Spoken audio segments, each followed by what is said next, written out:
Okay, I hope that everybody enjoyed the opportunity to stretch their legs a little bit. We're gonna jump into our third session of the morning, focused on the topics of climate justice and activism. I would like to invite the session moderator, Tamarra James-Todd, to introduce the session and the panelists. Tamarra is the Mark and Catherine Winkler Associate Professor of Environmental Reproductive Epidemiology in the Harvard T.H. Chan School of Public Health. Tamarra, the floor is yours.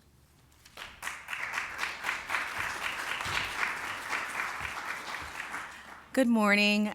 It's a delight to be here, and I'm really excited about our panel here because we've been talking a lot about differences and disparities and injustices, and really being able to pivot in this moment and thinking about changing the narrative from documenting differences to really doing something about this. So it is really a privilege because I had an opportunity this summer to spend time and get from behind my desk to be in the field, to be on the front line, and have a chance to work with youth who, the question came up, how much do they really get education on climate change? How much really comes up in their kind of day-to-day learning, walking around? And these youth had an opportunity to be in the field. Just down the road here, we have the Arnold Arboretum. It's a part of the Harvard system. It's an amazingly beautiful green space. And yet, even within the Arnold Arboretum, there's inequity. There's spaces and places that have not been open to these youth, many of which live in public housing. And just on the other side, there's open spaces and places for people who live in wealthier communities that also border this same arboretum. Ned Friedman is one of our faculty members here at Harvard who's leading the charge in trying to improve this injustice. And it's that activism that is key to being able to open up, sit down, have conversations with community members, and make change. So really going from documenting difference to doing something about it and taking action. So it's my privilege to introduce each of our speakers. More information can be found about them online.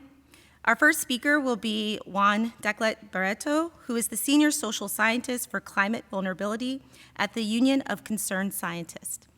Our next speaker will be Heather McTeer Toney, Vice President of Community Engagement at the Environmental Defense Fund.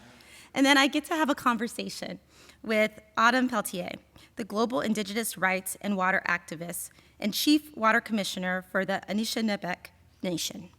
So without further ado, I would like to invite Juan to come and speak.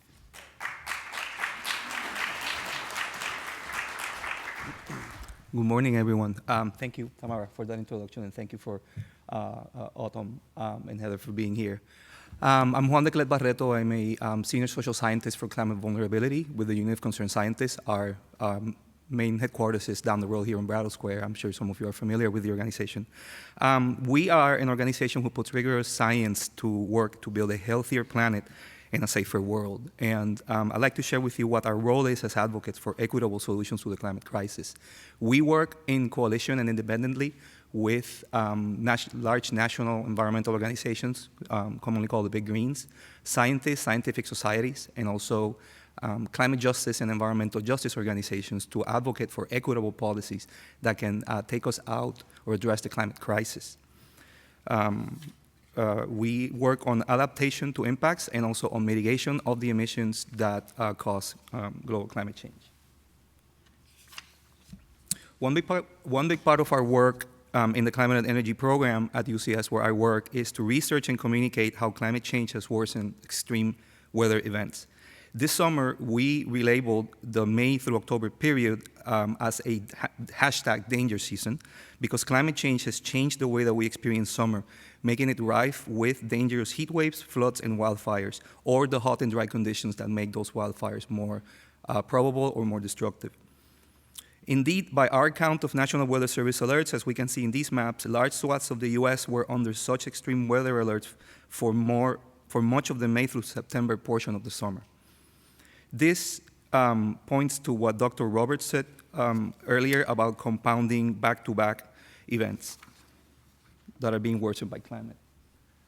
But then specifically how what is the role of climate change in hot temperatures? Through a collaboration with an organization called Climate Central and a product that they have called the Climate Shift Index based on their research, we mapped a cumulative tally of days with temperatures that were made between 2 to 5 times more likely due to climate change. You can see in the maps that the number of days with both maximum or daytime and minimum or nighttime temperatures that are attributable to climate change was high and widespread during this year's summer season. We also took a look at the intersection of broken temperature records of minimum temperatures and the climate signal, again with Climate Central's data, and we found that climate change had a moderate to extreme to exceptional effect on high temperatures in many places across the contiguous US. And so this picture really would not be complete if we did not look at the inequitable distribution of the extreme weather hazards that we looked at. This map shows that most counties with 10 or more heat alerts this summer have high levels of social vulnerability as measured by the CDC Social Vulnerability Index. This also speaks to Dr. Shepard's remarks and research around the racial, climate, and economic gaps that amplify impacts, especially for low-income communities of color across the country. So I got to all of that to be able to get to the part about the solutions and how to address the climate crisis in equitable ways.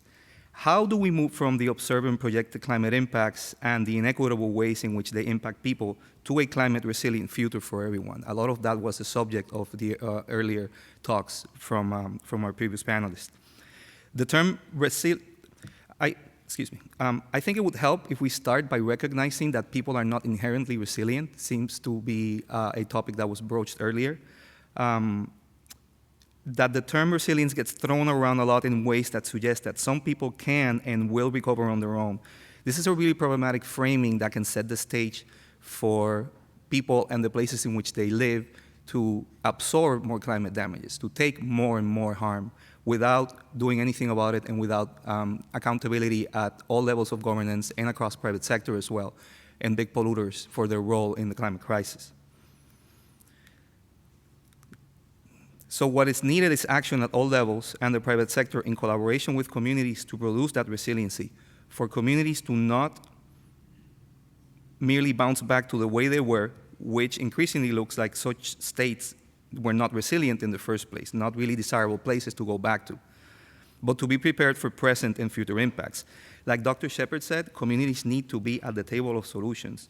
We also need to be able to expand the definition of experts that needs to go beyond a definition that includes people with advanced degrees to also include the people in communities who live those impacts, who have lived those impacts, and who have a good number of ideas for solutions. Sometimes I say facetiously that I didn't need to write a dissertation to tell people that it's hot in Phoenix, Arizona. People live that. They have lived that. They have died from that. They know people who have died from that.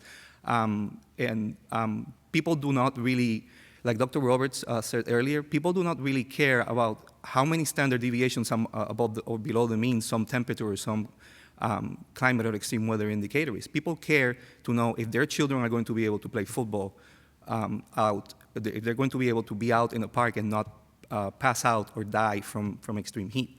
And that is a key thing that we need to do as scientists, as Dr. Shepard said, as Dr. Roberts said, that we need to do in order to be able to protect people and make the science useful.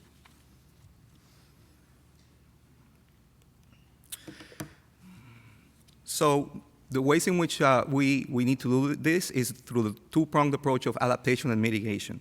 In the world of adaptation, for example, for farm workers' lives, health, and economic bottom lines, for them to become resilient to extreme heat that they are exposed to, there need to be protections in place, such as the proposed congressional Asuncion Valdivia bill, named for an agricultural farm worker who passed away something like 10 years ago after working out in really hot conditions in a farm. There were no protections for that worker. The employer told his son to put him in a car and take him to the hospital. Mr. Valdivia died on the way to the hospital.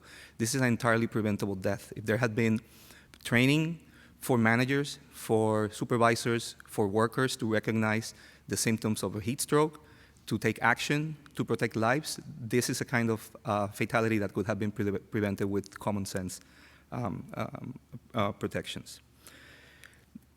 Now, across the country, cities and states are taking action to protect urban and rural residential populations from urban heat islands, as well as outdoor workers from the threats of extreme heat.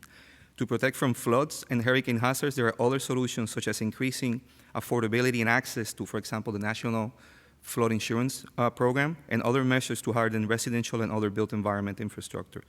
It's expected that many of these investments, which according to President Biden's Justice 40 proclamation, will be paid for through the bipartisan infrastructure law funds and also through the recently passed IRA bill. And of course, in the world of mitigation, we need to mitigate those CO2 emissions that are cooking the planet and that others have already spoken eloquently about. I will stop there. I think I would like to be able to set the stage and have a conversation about how to develop resilience, how to frame resilience in ways that are authentic and that can help reduce the inequities that we're observing. Thank you.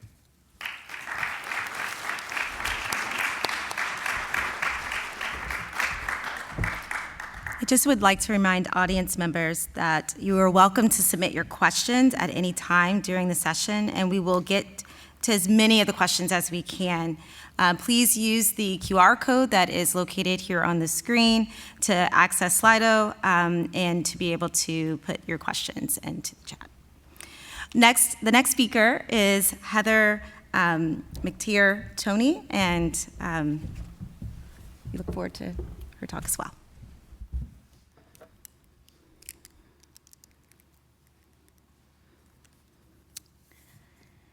How in the world are Black folks supposed to talk about climate change when we have other pressing issues to deal with? How, and better yet, why? I've asked myself these questions 1,000 times. I hear them when I talk to Black people about climate and environmental topics. Why talk about climate in an era of George Floyd, Ahmaud Arbery, and Breonna Taylor, with barbecue Beckys and Karens monitoring Black behavior amid pandemics like COVID-19, while school shootings and blatant voter suppression continue unabated? How in the hell do we have time to think about something like climate change? What about it should divert our attention from these very real and pressing concerns? When I ask Black people to describe climate change, to define climate change in relation to Black life, my closest friends and family look at me like, Heather, you are acting like the stereotypical Black girl named Heather. That's white people stuff. If the planet burns up, at least my student loans will be paid off. Please don't act like you didn't have to be in the house before the streetlights came on. And I chuckle to myself because it is about home. Climate change is so much about our homes and our families and our loved ones that we really need to hurry up and find solutions so that we can all actually get home safely. Surviving traumatic change is part of our lived history, not new to our experience. Imagine the upheaval and confusion enslaved Africans experienced as they were stolen from their homes and forced to relocate and adapt to a new environment across in a new world.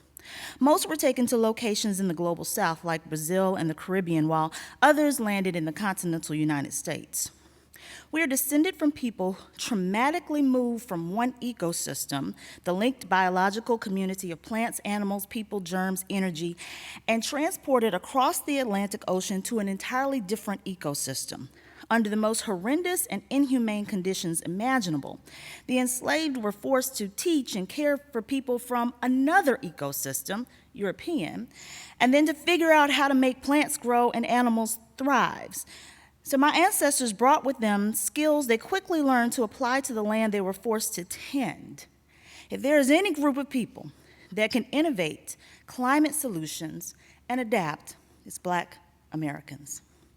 Because if our ancestors figured out how to survive the hot underbelly of a ship and adapt to a wholly different environment, we can also figure out how to handle the climate crisis. Our history underscores the value of Black people's roles in the climate movement because we know how to adapt to change. I wrote those words as a part of a book that I have coming out called Before the Streetlights Come On, Black America's Call for Climate Solutions.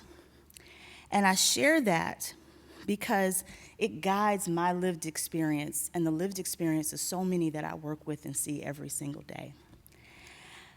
We're in a paradigm shift. We are in a space now where the lived experience of so many diverse cultures is required for us to not only adapt, but us to teach each other the solutions that have been existent among many of us for very many years. But now we're in a space where we have to listen. I'm a former mayor, I'm a mom, I'm a wife. My favorite titles are mom and babe, none of which any of you in here can call me. But it helps me to understand the multifaceted approach that's necessary to solving more than one problem at a time, which is exactly what we're required to do. It's what guides my work at the Environmental Defense Fund, where I work in the space of community engagement. Something that we noted very quickly was how communities are receiving information and then responding to that information. Of course, is based upon how they currently exist in their environments. And so, looking and tackling and talking to this issue with mayors, I noticed real fast who was in charge. If you look at the top populated cities in the United States of America, 3 of the top 5 are run by African American leaders: New York, Chicago, Houston. Depending upon what happens in Los Angeles, there may be one more added to that. That would mean all 5 are led by people of color. That is the majority of the population for the African American community and minority communities across this country, particularly when you look at where we have significant environmental justice and climate justice issues.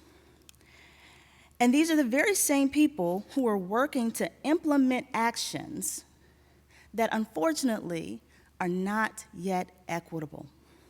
Because equitable policy, if it's not implemented, isn't a pathway to an equitable outcome. So what do people do? They do what they have always done, is they figure out a workaround. And that's why I really enjoy and love the space of working in local policy actions. And I'll give you an example. Just this past week, not more than 72 hours ago, Mayor Eric Adams announced an expansion of a program that he has with a company called Block Power. Block Power was founded by Donnell Baird, who came out of the Obama administration to look at how you can retrofit and really improve buildings to be not only more energy efficient, but to, again, use this multifaceted approach of how do we solve more than one problem at a time, and including workforce and career development into that program and system. So while Donnell is trying to figure out how to make buildings more efficient, Mayor Adams was trying to figure out how to reduce crime and how to do that and reduce the impact of gun violence and the likelihood that people who are going to be subject to gun violence would have a life. They put the two together. And if I can paraphrase, Mayor Adams basically called up Donnell and said, Donnell, I know you're working on energy efficiency stuff, but I got this problem. I'm trying to get these young people to have a job and not be subject to violence, because if we can solve that, then we are solving some more issues. Not only did this approach work, they have expanded the program to now being a $54 million program of workforce development that is impacting the lives of thousands of New Yorkers who live in communities and in buildings and spaces that need to be retrofitted. But there's more to this, because what happens when you are now impacting an entire community and understand the culture of that community? We were at the Clinton Global Initiative, and I was listening to Mayor Adams and Donnell and other members of the African American Mayors Association, to which EDF has a partnership with, and I'll tell you about that in just a moment.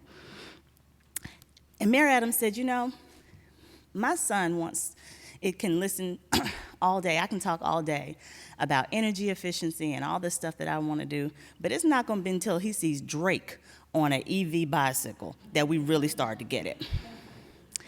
I said, you know what, that's right. Can we figure out how we can get Drake on an EV bike, and then we can really start talking about how to make these cultural transformational shifts? But it's exactly what Dr. Shepherd was saying, talking to people in the way that they talk, connecting in the ways that they connect. Because if you go on TikTok today, there are 3.3 billion views under climate change.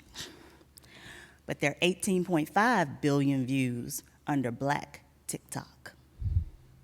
So imagine what would happen if you put the two together, talking about the things in the way that we know that they should be talked about.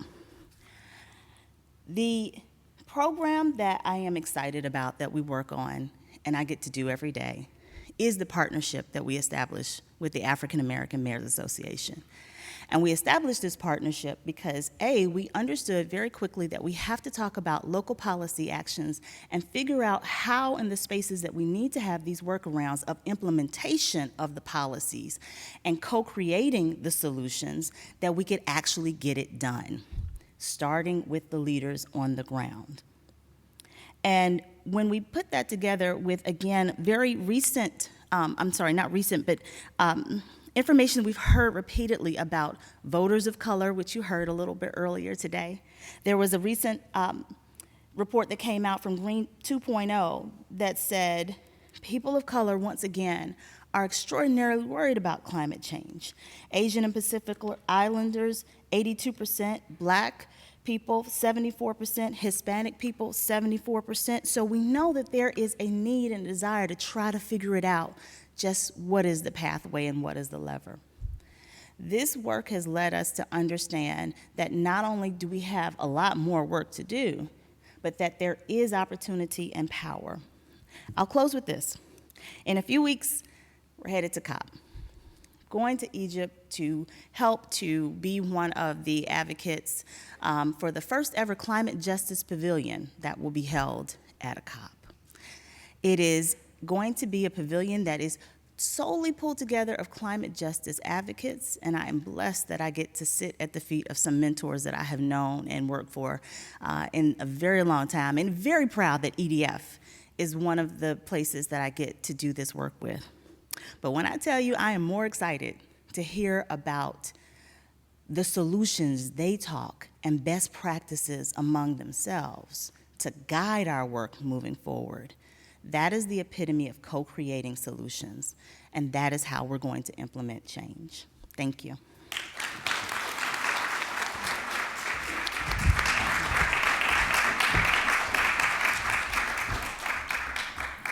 So I get a chance to now have a conversation, and Autumn, I'm really excited to learn more about the work that you are doing. And I'm wondering if you can first give our audience a sense of, what does, in this case, water mean to the Indigenous people, and what does land mean to the Indigenous people? Well, first, Bojo, Musquagija, Kwedishnikas, Megezadodem, Wikwankundonjaba. My name is Autumn Peltier. I'm 18 years old. I'm the Chief Water Commissioner for Anishinabek Nation, and I'm an Indigenous rights and water activist in Canada. And so basically, I guess how I got started really was, being born Indigenous, our first teachings are, we're automatically given that right and responsibility to be caretakers of the land. And one of the main elements of our culture is water. And so the first things we learn about is how to, take care of the water, take care of the land. And so we're automatically given that responsibility and that knowledge and that Indigenous perspective of the land and the culture. And so we look at it as the first things we learn is really looking at it as if it's like a human, treating it like it's one of us, respecting it like it's one of us. So having the Indigenous perspective on this issue already kind of is what gave me that, I guess, care for it. And really how it started was when I was 8 years old, I was attending a water ceremony in a First Nations community, and I went to go, I ended up having to use the bathroom. And so I went to go wash my hands, but there were signs all over the mirrors and the walls saying, "Do not consume, not for consumption," and boil water advisory. I have no idea what this means because I'm 8 years old. And so I asked my mom, why can't I wash my hands with the water here? What's wrong with it? She says, well, this community is on a boil water advisory. Of course, still, I have no idea what this means. She said, their water is dirty, they can't drink it. And so I guess that built up my curiosity. And so later that day I went home And I'm like Googling boil water advisory, what does this mean? And so I kind of like see chiefs talking about these issues and kind of like learning and opening my understanding of it. And in that moment, for some reason, the feeling of, wow, these kids that are my age and younger have no idea what it's like to go to their tap and drink the water, go to the tap and wash, brush their teeth. This is a basic human right. And First Nations people are living as if they're in a third world country, but we're in a first world country. Canada is considered a rich first world country. So that's kind of where my the feeling of responsibility to use my voice and speak up for Indigenous people kind of started. Wonderful. I really appreciate that even at the age of 8, you were able to really use your voice. And I'm curious if you can say more about, what have been some of the most celebrated moments in this work that you've done for over, now approaching a decade? Yeah, I'm 18 years old now, and I've been kind of using my voice since I was around 8 years old. And I guess in that time span, I have done quite a few amazing things. And, some of those things being like speaking at the World Economic Forum, speaking at the United Nations, and addressing world leaders. And coming from a country where Indigenous people are looked down on, and we're looked at as nothing and treated as if we're nothing, that's an amazing feeling, being an Indigenous woman and being able to say that I've addressed the United Nations, or I've, brought Indigenous issues to that level of a platform, because Indigenous issues are not talked about in Canada. And so I started my work advocating about water, but as I got older and my understandings and kind of my mind opened, I learned so much more and experienced so much more being an Indigenous woman, because, Canada, we're not only just people that kind of face inequality with water. There's missing and murdered Indigenous women, that's not talked about. There's horrible racism and discrimination, that's not talked about, because that all kind of stems from residential schools in the Indian Act. And so there's so many things that are not talked about. And how many of you knew that there were, First Nations people couldn't drink their water? Canada's a first world country. Think about, that's the thing. Nobody knows about it. And so being able to bring that message to that level of a platform is my biggest accomplishment. Autumn, you came face to face with the Prime Minister of Canada and made international news when you spoke to him. If he was here, what would you tell him? And 6 years after he made you a promise to your people. Well, it's been 6 years, and there's almost very little to no change that has happened in that span of time. And my inspiration for the work that I do comes from my Auntie Josephine, and she was already, started this advocacy before me, and she died doing it. And, 6 years has gone by, almost a decade has gone by that I've been talking about this, and that's a good portion of my life so far, and I don't want to be doing this until the day that I die. And I'm starting to feel like I'm gonna have to, because, 6 years has gone by, nothing's changed. Indigenous people are still facing the same amount of racism and discrimination, the same amount of issues. And so, I feel like I would bring a message of a lot of, mixed feelings about, how Indigenous people are still being treated in Canada. As a youth activist, what would you say to other young people who would be interested in taking up issues around climate and planetary health? Likewise, climate activism and environmentalism are often seen as white spaces. What would you say to Indigenous youth and other youth of color who are also fighting for their communities around these issues, but often have limited representation in the press and media?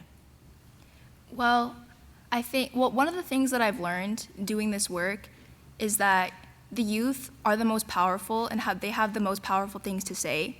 Because, you generally wouldn't think a young person is going to speak up about world issues or political issues. And that's why I like to say that it's more powerful and so much more important, because that's when something is wrong and that something has to be done, because we shouldn't have to be speaking about these types of things. And I just feel like coming from a young person or a young person of color, it's just so much more strong, because, my Indigenous perspective that I have on these issues, I understand it, and I've experienced them firsthand. And so coming from a young person and someone who's experienced it, it's just so much more important and so much more powerful. I had a chance to speak to a local youth here who was, the minute that I told them that I had a chance to speak with you, they were so over the moon about it. And one of the questions that they had was, I'm also very interested in this topic, but I don't even know where to get started. How do I get in front of someone to actually be able to speak? Can you tell us a bit about the how, which I think is really interconnected to how to become an activist? Well, we're living in a generation where, social media is such a big aspect in our lives. And so, it's as easy as making a tweet, making a video about how you feel, or even writing a letter. It's a bit more old school, but that's what I did. I wrote letters to my local members of parliament, and I wrote letters to, ironically, even the Queen, and I got and the Prime Minister, and I got responses from all of them. And so it's just kind of like putting yourself out there is, I guess, the first step towards becoming an activist or getting your voice and message heard. My last question is, how important is it when we talk about the seats at the table, that the youth are present and also that Indigenous people are represented and seated at the table? What can we learn from listening to voices that are diverse? Well, I feel like, one of the points that I made is having that perspective and understanding and that firsthand experience, because people at the table don't have that understanding or that one-on-one or firsthand experience because they never experienced it, they never had to go through it. So I feel like having the opinions and the say of people who have experienced it is so important, and being able to create the collaboration between colored people and non-colored people and Indigenous people and non-Indigenous people. It's very important to have that. And so collaboration is the most important thing I feel right now. I agree, and we have so much to learn from each other, right? Mm-hmm. In the way that we view land, water, and just the way that we interact with the world. So thank you so much. Thank you.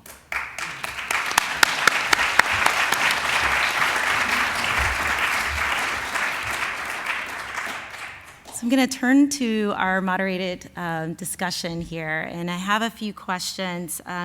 Juan, this first question that I have is for you. You included in your slide deck and have written about the importance of really changing the narrative around resilience. In fact, the quote that I was really struck by was that the idea that populations facing climate and other social, economic, or environmental disasters are innately resilient to climate and other environmental impacts is longstanding and incorrect.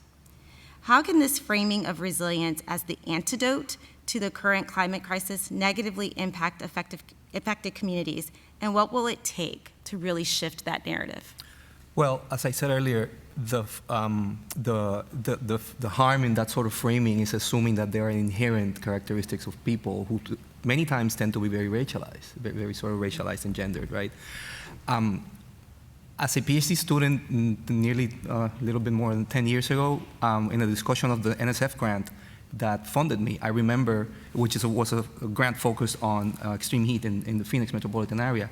Some of the reviewer comments were something like, well, but isn't the low-income Mexican immigrant population already resilient or used to hot conditions? Because they come from naturally hot places, so it's a complete misread of how people adapt and how people, what people end up doing is enduring things, utilizing some of the strengths in social networks and familial and kinship networks that they have, but that doesn't mean that they become resilient. So the harm continues to be that then the root causes of that make people seek out and create resilience in the first place, they don't get interrogated. The role of imperialism, the role of colonialism, the role of continuing with a unabated climate crisis do not get interrogated, and so people end up taking more and more. It makes me recall the words of Vinita Srivastava, who is the host of a podcast called Don't Call Me Resilient, where she said, instead of calling people resilient, let's instead look at solutions for those things we should not have to be resilient for, which kind of echoes what Autumn was saying in terms of why do we still need to be we should not be needing to be having this conversation about the things that are impacting us, about the ways that Indigenous and other people of color's lives are demeaned and devalued. Absolutely, and I think it also speaks to, we have the data, how do we pivot and transition, right, from like thinking about this to actually doing more? And so I think that those are really important points. My next question is for Heather. Heather, you mentioned earlier, this kind of mismatch of exposure between communities, and that you had an interview with Reverend Al Sharpton where he is quoted as saying, "Those with the least to lose stand to feel the most pain from climate change." And so there's a recent study that showed that Black Americans are exposed to 56 more air pollution than they produce, while white Americans are exposed to 17% less air pollution than they produce. We know that air pollution is linked to an increased risk of asthma, cardiovascular disease, diabetes, preterm birth. All of these are conditions that impact the Black community more. And so given that we see both inequalities in the exposures and in the outcomes, we know that there's this connection with structural factors that you mentioned, including things that I think some other earlier speakers mentioned, such as structural racism. But that just really, again, reiterates, the why. But we still, in the context of activism, need to get to the how. So I guess my question is, what do you think it will take to move towards solution? If we know all of this, how do we move the mark towards solution? Yeah. So I think you're right to point out that structural racism and other factors, particularly in the United States of America, have been the aid to the additional exposures. When you have historic and systemic racist housing policies that now place Black and brown people into the same zones that you have industrial facilities, then there's going to be a generations-long expansion of the pollution exposure. And then when we add to that the expansion of highway systems in the United States in the same manner, again, we're just adding to that structure of how we got there. The how we get out is not only recognizing that we need to deconstruct in some places, but also recognizing that the investment necessary for the other social issues that happened at the same time is a requirement, because the people who are living in these spaces are trying to solve multiple issues at one time. So if you have an urban heat island that has been created in a community as a result of housing discrimination, as a result of transportation pollution, lack of green spaces, lack of investment in a community, that urban heat island has now also created educational disparities, health disparities. It has also created public safety issues and concerns that the people are going to try to solve or need to solve all at the same time. So the more we can be efficient and multifaceted in our solutions and our approach, the better chance we have of people actually embracing it and then being empowered to move forward very quickly. It's a great point. And I'm wondering, and Autumn and others can also speak to this question, as we are thinking about this in the context of oftentimes identifying and working with communities that have been more affected, how do we ourselves stay inspired, empowered, and being able to, in the case, Autumn, of you doing this work as the commissioner, how do you empower other people when sometimes it feels like it's a very, dark space that we enter into? It can be challenging. Yeah. Well, yeah, I guess being, it hasn't been easy, I guess, being a young person and being in a space where it's, there's really no young people, and being the only Indigenous person sometimes being the only person of color, it's not, you feel like the feeling of kind of being unwelcomed, and you feel out of place, but that's kind of where you kind of have to I guess stand out and be different. And I guess being out of your comfort zone sometimes is good, because I'm not fully comfortable sometimes where I speak, but I have to be because I'm bringing forward such an important message that's not talked about. So making myself feel welcomed, I guess, is very important when doing this work, and just working through that and only putting my energy into certain things, important things, and good things. And yeah, just learning to work through it, learn from it, grow from it, working in spaces like this can help you with a lot of things. So yeah. What gives me hope in this sort of like very dark doom and gloom thing, which is what academics are very good at doing, including myself, is that people are looking for solutions, to be at the table of solutions, to co-develop the solutions. The top-down models, technocratic models of intervention at all levels have failed. And people are demanding a seat at that table. I can see that very clearly in what's going on in Puerto Rico 5 years after Hurricane Maria and a couple months, not even a month after Hurricane Fiona. There are neighborhood collectives, nonprofits, renewable energy experts, community leaders across political, ideological lines that are developing solutions that prioritize the well-being of people. And those are often sidelined. And that is something that we need to continue to break from, to demand that the authorities, like the governments at all scales, include people in that decision making. They have a lot of solutions. They have a lot of ideas, and those need to be integrated. And without that, we really cannot have any kind of policies to address climate change, environmental degradation, and so on, in ways that are going to be equitable. We're just going to have the same.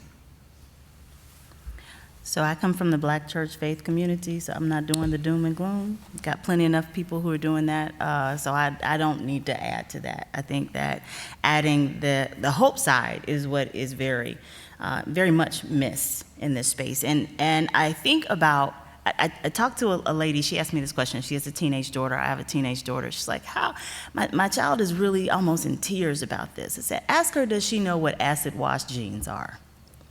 She looked, she's like, I know what acid wash jeans are. I said, yeah, I do too, because we were part of that horrible trend in the 80s and just had to have, some Jordache acid wash jeans. The reason they don't know, and we know, is because we know what acid rain is. And they have no concept of acid rain. And the reason they don't have a concept of acid rain is because somebody had the sense enough to actually get together. We had regulations. We changed the dynamics of how polluters were not only seen, but literally shifted economic and environmental policy in the U.S. so that they don't see lakes on fire in the way that we saw lakes on fire. That means it actually works, and it works within a generation, and that's hopeful. The other side of the hope I see is the innovation and the creativity. The fact that right now you have Facebook, Meta, whatever it's called today, Microsoft, Google, all of these amazing tech companies that are looking for gamers who can come in and figure out how to create these whole new atmospheres and worlds with an environmental lens. It means that the kid that I thought was wasting his time every single day playing Nintendo now could probably make more money than I do. That is hope. And it's hope within an environmental spin and an environmental lens. And if I can give one more quick example, one of my favorite companies that is doing like this innovative work, Charger Help, created by two Black women out in California, Compton and LA, who basically said, with all of the charging stations that keep going up, why are the ones that are always in the Black community or the ones that are in low-income communities the ones that go down first and come back up last? So they just designed a system where all they do is fix charging stations. It's brilliant. Because for every single piece of infrastructure that we put up in this country, somebody's going to need to know how to fix it. And in more likely than not, it's in the low income to moderate communities where they're left behind.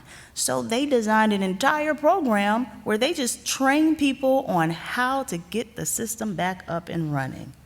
I don't know about you all in this room, but I'm from the South. I know plenty of people at the church who are an electrician or can fix a refrigerator underneath of a shade tree. How many folks can we now employ and take that underemployed community and find jobs? That's hopeful to me. I think it's important to weave in hope into what this discussion is all about.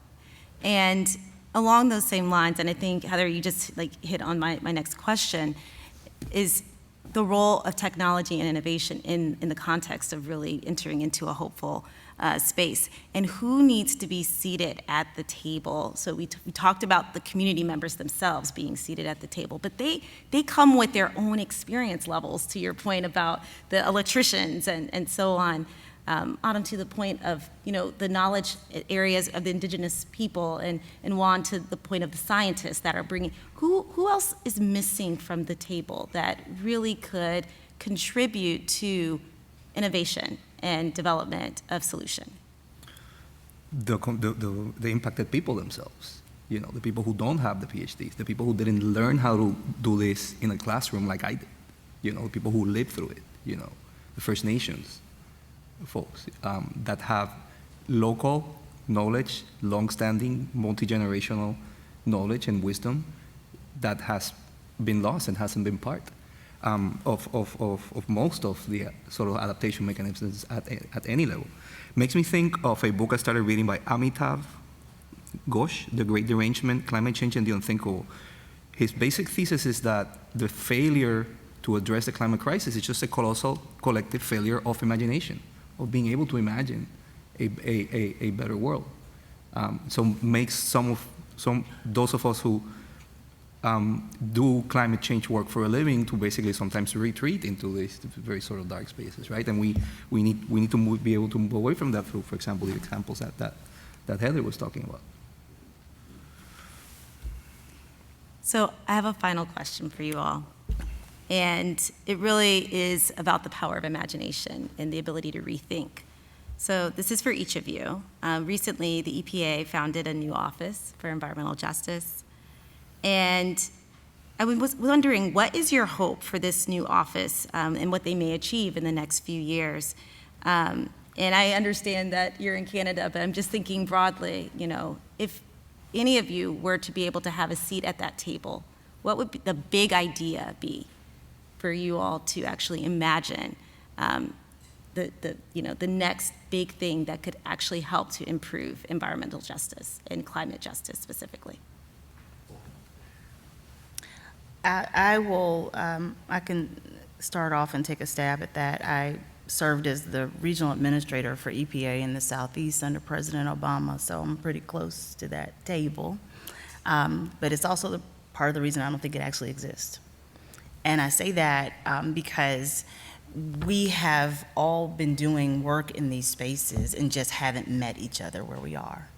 So I envision now us reimagining what the solutions look like. I'll give you an example because I think that's a very good point, that we now have an Office of Civil Rights and that office can look at civil rights issues in a variety of ways and design approaches that now address multiple problems. So let's take the Jackson, Mississippi crisis, to which now there is an EPA investigation opened into.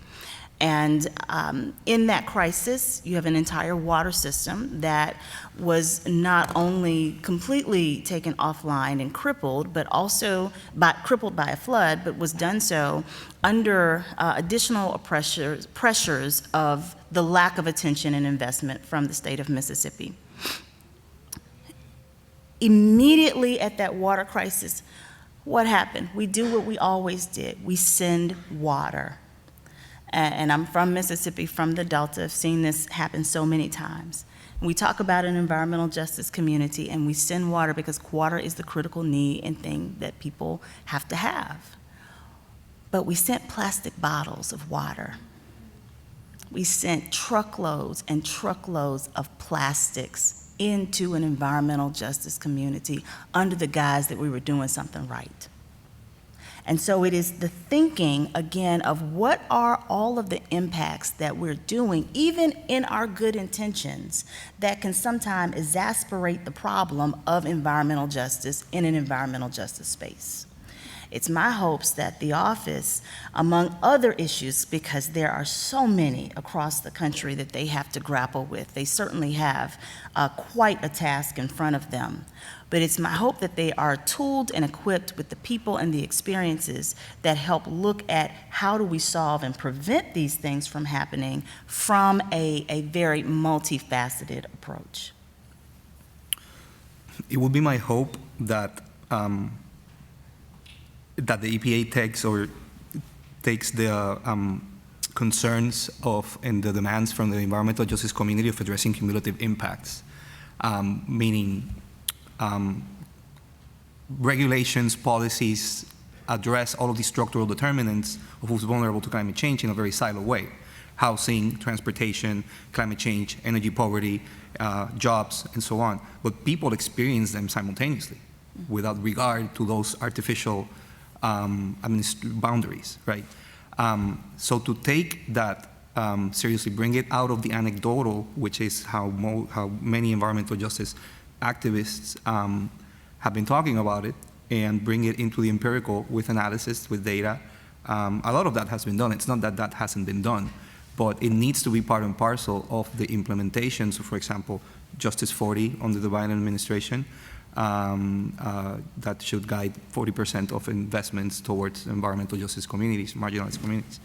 And that's a difficult task. Technically, it's difficult. Scientifically, it's difficult. Politically, it's even more intractable. But policies need to take the concerns of environmental justice activists and scholars seriously and implement them and work together with those communities and with the representatives to make possible accurate assessments and holistic assessments of the multiple environmental injustices that they are subjected to. I feel like my answer to this would be that including Indigenous people, because there is a lot of Indigenous people that are from all over the U.S., and so I feel like including the Indigenous people from this area would be extremely important, because just like me, they have a lot of knowledge about their lands and where they come from. Like right now, we're on Indigenous land right now, and so I feel like acknowledging where we are and like listening to the Indigenous peoples of this area and this land is super important, and so yeah, I feel like that's really important to include. Thank you all. We're going to transition to our audience questions. And Autumn, I'm going to start with you. This question, and it can be open to others as well, but how can we use economics and jobs to motivate young people to take on some of these issues? Well, I'm not exactly sure how to answer this question, but I'm not really sure. Maybe I'll go like another go after somebody, but yeah. Of course. Can you restate it, please? Sure. How can we use economics and jobs to help motivate young people to take up these issues? Well, I think we need to give them hope, right? That that there can be that there is a future that's worth fighting for, and that they will have a stake in. They are inheriting a world that has been decimated by decisions that were made before they were born, and that translates, I think, into a lot of disengagement for some. Autumn, like she said, finds herself very isolated sometimes as being the only Native American woman in the room, which lends itself to all sorts of tokenism, or thinking that that person may be the person who represents the points of views of all First Nations folks, right? Which is not the case. So to be able to address that, I think there need to be all sorts of structural changes that have to do with access and affordability to college or training. All of those things, of course, are outside of my area of expertise, but in general, I would say that those access needs to be increased. I would also say we need to think about what is the definition and how are we describing those things? How are we describing what a job is? What is an economic opportunity? Because the way that young people think about that is not the same way that I may think, or even my parents may think about it.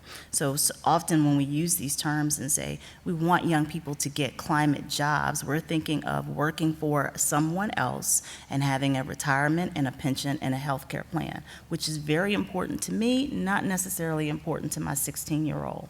So how we talk about what a job is and how you are incorporating those things that you want to do for your life's work, redefining that in the way that adjusts for both climate activism and for our children being able to take care of themselves and their children, I think is another way that we have to frame what we're talking about. I also think that especially young people of color need to feel like they are included and that they are welcome in these spaces. The environmental NGO world can be very isolating for young people of color, can be very unwelcoming, can be very hostile, because in part because they face significant barriers to get hired, for one, and may not necessarily come with from the best universities have not had access to, or not the best, the better ranked ones, with the more prestigious fellowships, internships, and so on. So that there's a need to create mentorship for young people, to make those spaces welcoming where they are valued. I see that a lot. A lot of young people get frustrated, leave the organizations because of mistreatment, because of lack of opportunities to advance or to thrive. Kind of going off exactly what he just said. I'm 18 years old. I'm currently planning my future and planning my career, and I do plan on going into law and politics. And law and politics in both Canada and the U.S. are both white and male dominated. And I feel like with kind of like that and like my own kind of like personal experiences, I feel like exactly what he just said. Like you need to feel like more safe and welcomed in jobs, and I guess just the kind of way that they appear can sometimes be intimidating, and that's kind of where you get the impression of like, okay, I don't want to do that.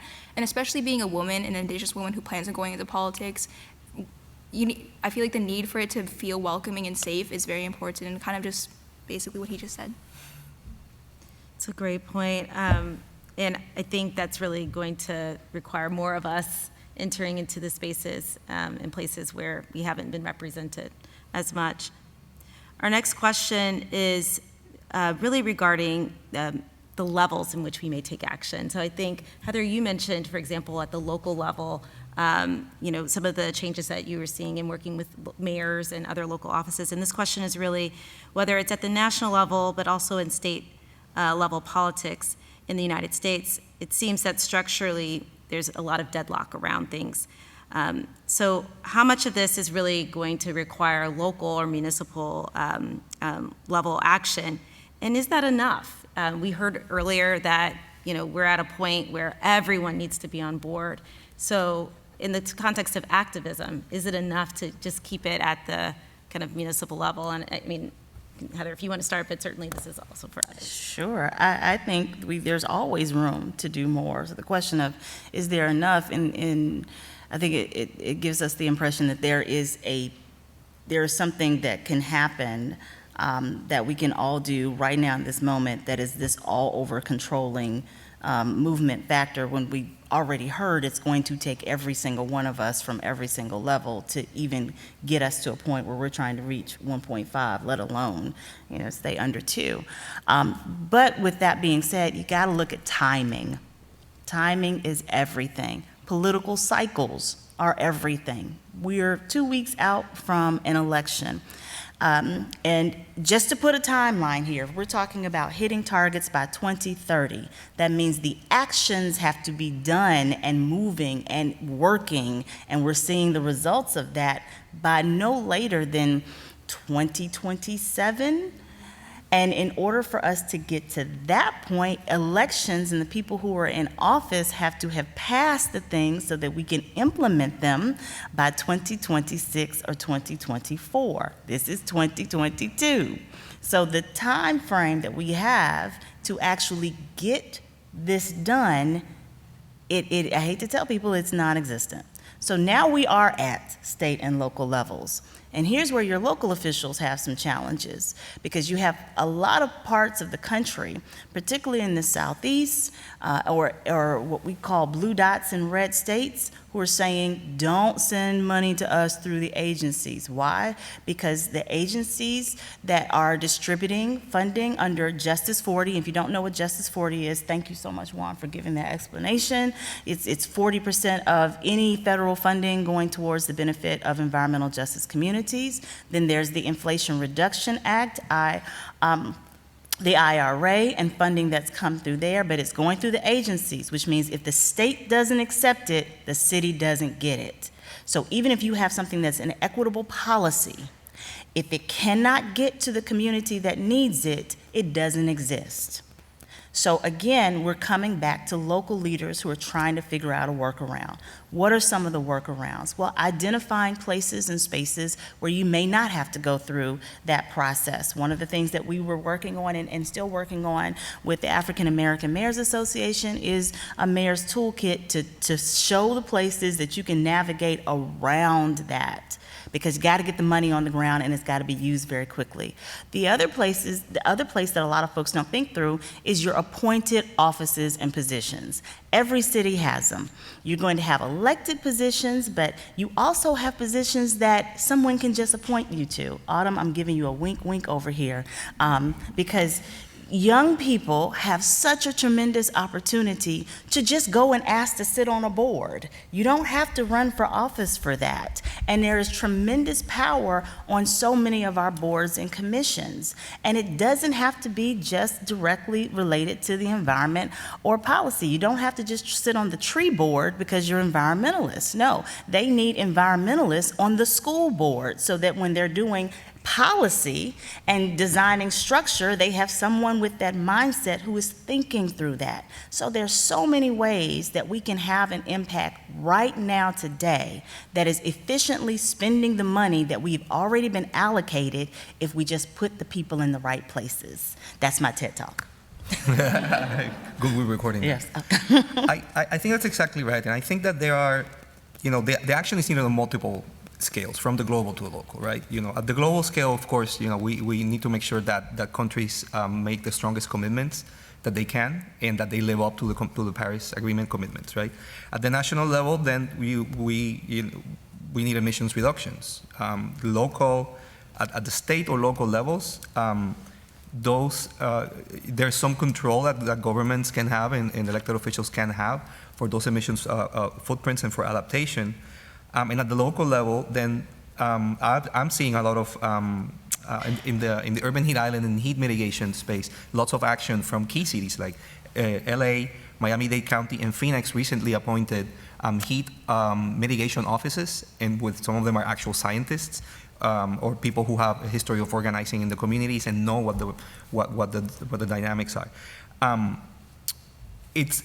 What you mentioned about the funds not flowing from the state to the localities, we know unfortunately it's caught up in really sort of like reactionary politics. Recently, I can't remember what state was, I think the state in the south, that denied flooding and hurricane aid to some sub-state localities because of their stance on abortion. So It was Florida or Texas? Yeah, so you said it. This is getting caught up in all the sort of the other fracture points that have divided society in the country, which should not even be part of the conversation. There are funds for hurricane and flooding mitigation for communities that need it, regardless of their ideology, regardless of what they think about anything. But then local communities and local governments are taking action in the absence of a national resilience policy, for example. There's no national resilience policy yet, and there should be one. But in the absence of that, then local communities and local governments are taking the action because they understand their problems.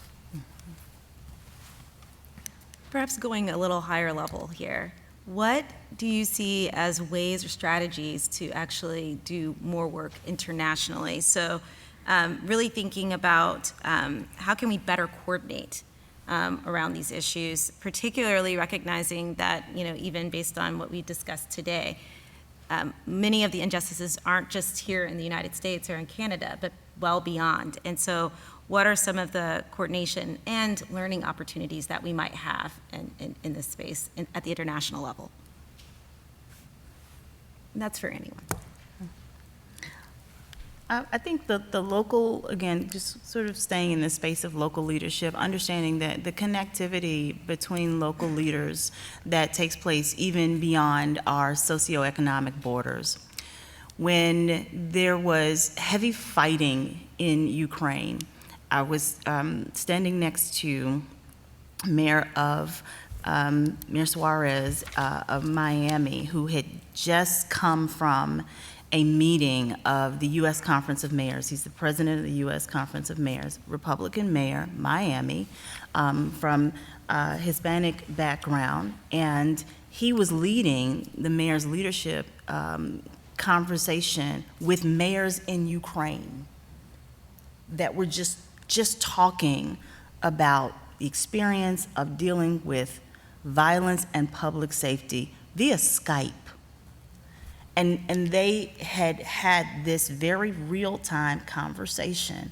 And I think we should understand that leaders and organizations from around the world talk to each other all the time. Now that was mayors, but we see it happen in the faith-based community.